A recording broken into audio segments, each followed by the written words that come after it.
നീ ഞങ്ങളെ ചെക്കന്റെ മേത്തോട്ട് നിന്നിട്ട് ആ തൊട്ട് പിന്നെ എന്നെ ആയിട്ട് ഞാൻ നോക്കി നിൽക്കണോ? ആടാ നോക്കി നിക്കണം. കാരണം നിനക്ക് പിന്നെ അറിയാൻ പാടില്ല, ഇവൻ ഡിക്സന്റെ ചെക്കനാ. ഡിക്സനാ? ഒന്ന് പോടാപ്പാ. ഏത് ഡിക്സൻ? അത് ശരി, നീ എവിടെണ്ടാ? ഞാൻ വീട്ടിലുണ്ട്. നീ എന്ത് ചെയ്യും? ഡാടാ ഡിക്സനെ അറിയാൻ പാടില്ല നിനക്ക്. എന്തെയ്യൊന്ന് വീടെത്തിയിട്ട് കാണിച്ചു തന്നാ മതിയാ? കാണിച്ചു തരാടാ. ആണാണെങ്കിൽ ലൊക്കേഷൻ ഇടാ. ഇടാടാ, ലൊക്കേഷൻ ഇടാ. നീ വാ. നീ അതെ സ്കൂട്ടർ സർവീസിന് കൊടുത്തിരിക്കണ്. അതിന് ഇടിക്കാൻ മൈൻഡുണ്ടെങ്കിൽ ബസ്സിന് പോയിട്ടാണെങ്കിലും ഇടിക്കും കേട്ടാ. ലൊക്കേഷൻ അയച്ചാ നോക്കടാ. എത്ര ബസ്സായി ഇപ്പൊ പോണത്? ഏതെങ്കിലും കേറണ്ടേ? അയച്ചിണ്ട് 40 കിലോമീറ്റർ. 40? ആ 40. പേടിക്കണ്ട, ബസ് ഉണ്ട് അങ്ങോട്ട്.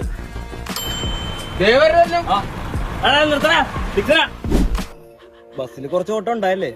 ഇവിടെ നിന്നെ എങ്ങടാ നോക്ക്. ഇവിടെ നിന്ന് ഒരു 25 കിലോമീറ്റർ കാണിക്കുന്നുണ്ട്. 25? ആ ഇനിയും ആ അപ്പുറത്തേക്ക് നിന്നിട്ടേ വേറെ ബസ് പിടിക്കാം. ഈ ലൊക്കേഷൻ ഒന്ന് പറഞ്ഞുതരാം. നമുക്ക് ഇത് അറിയാൻ പാടില്ല. ഇവിടെ വന്നാ മോനെ ഇങ്ങോട്ട് ബസ്സൊന്നും ഇല്ല കേട്ടോ. ബസ്സില്ല. വണ്ടിക്ക് വല്ലതും പോണ്ടി വരും. അല്ല വണ്ടിയില്ല. വണ്ടി ഇല്ലെങ്കിൽ പിന്നെ നടന്നു തന്നെ കൊണ്ടുവരും. 25 കിലോമീറ്റർ ഉണ്ട് കേട്ടാ. നടക്കാന് ചെയ്യാ. അത് തന്നെ. ഇവൻ ആരുടെ ടാർസനാ? ഇനി നടക്കാനുണ്ട് 25 കിലോമീറ്റർ. ഇത്രയും ദൂരത്തുള്ളവനായിട്ട് എങ്ങനെ തല്ലുപിടിച്ചടാ? അന്ന് ഞാൻ പള്ളിപ്പെരുന്നാൾ കണ്ടിട്ടുണ്ടായിരുന്നു. അവിടെ വെച്ചൊരു അടിയാ. പള്ളിപ്പെരുന്നാളാ? ആ പള്ളിപ്പെരുന്നാൾ. അങ്ങനെ അടുത്ത പള്ളിപ്പെരുന്നാളിന് തല്ലി തീർക്കാന്ന് പറഞ്ഞാ പോരെ? അവനോട് വരാന്ന് പറഞ്ഞിട്ടുണ്ടായിരുന്നു. ആണല്ലേ? Turn left. ഇവന്മാരെ കാണുന്നില്ലല്ലോ. ഇങ്ങനെയുള്ള ആരാട്ടെങ്കിലും ഇനി വഴക്കിനൊക്കെ പോയി ഞാൻ അറിഞ്ഞ പേരാണ്ടാ. പുലിയും കരടിയും വല്ലതും ഉണ്ടാവോ? ലൊക്കേഷൻ നോക്കടാ. ലൊക്കേഷനൊക്കെ കട്ടായി. അവനെ വിളിച്ചു നോക്കിയാലോ?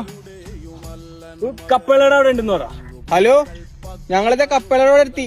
അവിടുന്ന് ഒരു 6 കിലോമീറ്റർ നേരെ നടന്ന ഒരു അമ്പലം കാണാം. അവിടുന്ന് ലെഫ്റ്റ് വന്നാ മതി. ആ ഓക്കെ.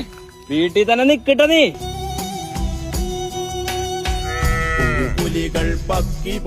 ഇതേ അമ്പലം. ഈ അമ്പലം ഇനി ലെഫ്റ്റ് പോയാ പോരെ? At the next intersection, turn right. അമ്പലത്തിന്റെ ലെഫ്റ്റ് ചെയ്യാനായിട്ട് ഇപ്പൊ കുറച്ചായില്ല. ഒരു ഓട്ടോ പോലും കാണില്ല. ഓട്ടോയാ? ഈ വഴിയില്ല, നടക്കാൻ തന്നെ പറ്റുള്ള. നീങ്ങി നടക്കാൻ കാട്. Auto bro. ആരാ? നമ്മ രാവിലെ ഫോൺ വിളിച്ചില്ലേ, ഡിക്സൺ. എന്താ നിങ്ങൾ ലേറ്റ് ആയ? ആന വല്ലതും ഉണ്ടായിരുന്ന വരുന്ന വഴിയില്? തിരുവെള്ളം തരും. ചേട്ടാ, അന്ന് പള്ളിപ്പെരുന്നാളെ പ്രശ്നം ഉണ്ടായിരുന്നു. ആണുങ്ങളാവുമ്പോ അങ്ങനെയൊക്കെ ഉണ്ടാവും. എന്തെങ്കിലും ഉണ്ടെങ്കിൽ ഇപ്പൊ പറഞ്ഞു നിർത്തോ. ഇനി ഇങ്ങാടൊന്നും വരാൻ പറ്റൂല. അല്ല, ഇങ്ങനെ ഒരു സ്ഥലം ഭൂമിയിലുണ്ടെന്ന് എങ്ങനെ തിരിച്ചറിഞ്ഞു? അതൊക്കെ അപ്പനപ്പൂമാരായിട്ട് കണ്ടുപിടിച്ച സ്ഥലമായത്. ഒറ്റക്കാ? അതെ, ഞങ്ങൾ ഇന്ന് ഇവിടെ നിന്നിട്ട് നാളെ പോയാ മതിയാ. അതിനെന്താ? ഇന്നോട് കിടന്നോ? നാളെ ഞാൻ ബസ് സ്റ്റോപ്പിലാക്കി വിടാൻ.